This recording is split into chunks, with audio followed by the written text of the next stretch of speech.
Welcome back. Now, an individual, Richard Asante-Yeboah, has petitioned the U.S. government on some aspects of the Electricity Company of Ghana ECG concession agreement.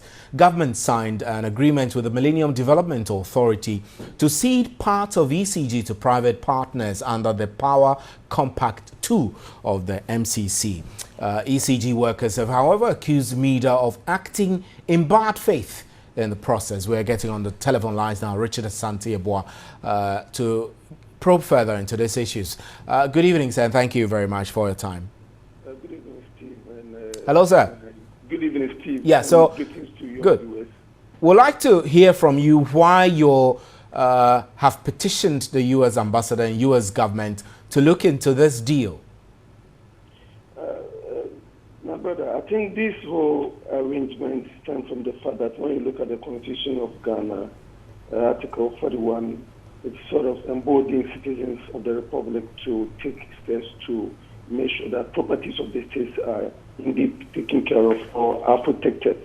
And in same vein, when you look at the American Foreign Corrupt Practices Act, it also gives an indication that foreign companies or companies that has linked to the U.S. government or any arrangement that the U.S. government is involved, we need to make sure that it's done with a lot of ethics in place or not to be unethical or unlawful. So any business practices that are unlawful or unethical ought to be brought out to the attention of the U.S. Mr. Yeboah, we'll be grateful if you could raise your voice a bit. We're not hearing you.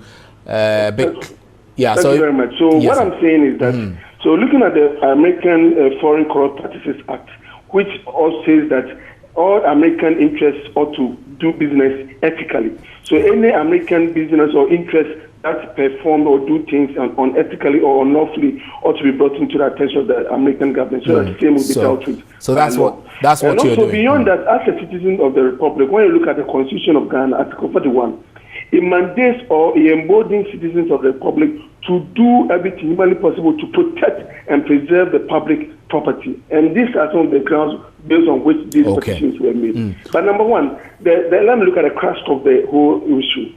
We realize that under this MCC Compact 2 arrangement, ECG concession arrangement came into play.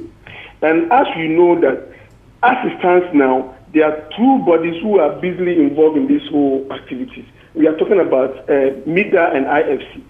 And you could recall that on the 6th of May 2016, we have a document that emanated from the PURC's outfit indicating that MEDA and IFC are circulating documents in their name, suggesting that these documents are coming from the PURC, when in actual fact, they have no idea about these documents in circulation. So, which means that they were misrepresenting themselves and practically forging documents in that regard. Beyond that, in the same manner, a letter which was also dated on the 6th of May 2016 came from the office of the Energy Commission, and I'll take the opportunity to read bits and pieces of that particular letter. And the caption is, circulation of distribution and sale licensing document bearing the logo of Energy Commission.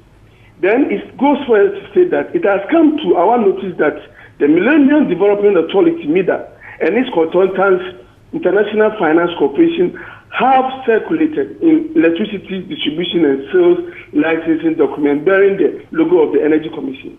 We wish to register our displeasure with this action of MEDA and IFC. Also disassociate ourselves from this document in circulation. We also request that MEDA to take immediate steps to withdraw the said document in circulation and put measures in place to ensure that this does not happen again. So the point is that why would MEDA and IFC go ahead in this whole arrangement to forge documents in the name of PURC and Energy Commission? This question ought to be answered. Right. So, and I've heard comments from the minister that these issues have been resolved in a meeting at the Flagstaff House. But the point is, when it comes to issues of forgery, when it comes to issues of this nature, I doubt the president is the institution that ought to deal with this. We have mandated state institutions that ought to deal with such issues. So I do not share in this particular thing. And I do believe that it is normal attitude of wanting to sweep things under the carpet. And I do believe that we ought to push this. But President John Dramani Mahama last week, whilst he was in New York, called for increased stakeholder engagement following the entry into force of the Millennium Challenge Compact. So isn't this a good sign that should make the workers and union of ECG and Ghanaians further understand this issue? I think when you are even looking at the broader picture and considering the fact that we are practically mortgaging ECG for 25 years into a private hand, let me ask these questions. Apart from Ghana Revenue Authority that gives the chunk of our revenue to the state, there's no other state institution that gives enough revenue to the state apart from the ECG. We know ECG gives in the ranges of $700 to $1 billion a year annually to the government. The point is, how much are we trying to mortgage ECG off? What is the future of even the ECG workers when you're supposed to be moved from the aspect of this forging and misrepresentation that some of these institutions involved are getting themselves into? Right. You can realize that there's real difficulties, and it beats everybody's imagination why a company that Mr. Richard, the value cost is supposed to worth 4.8 billion dollars is going to be given to a private company in less than $500 million.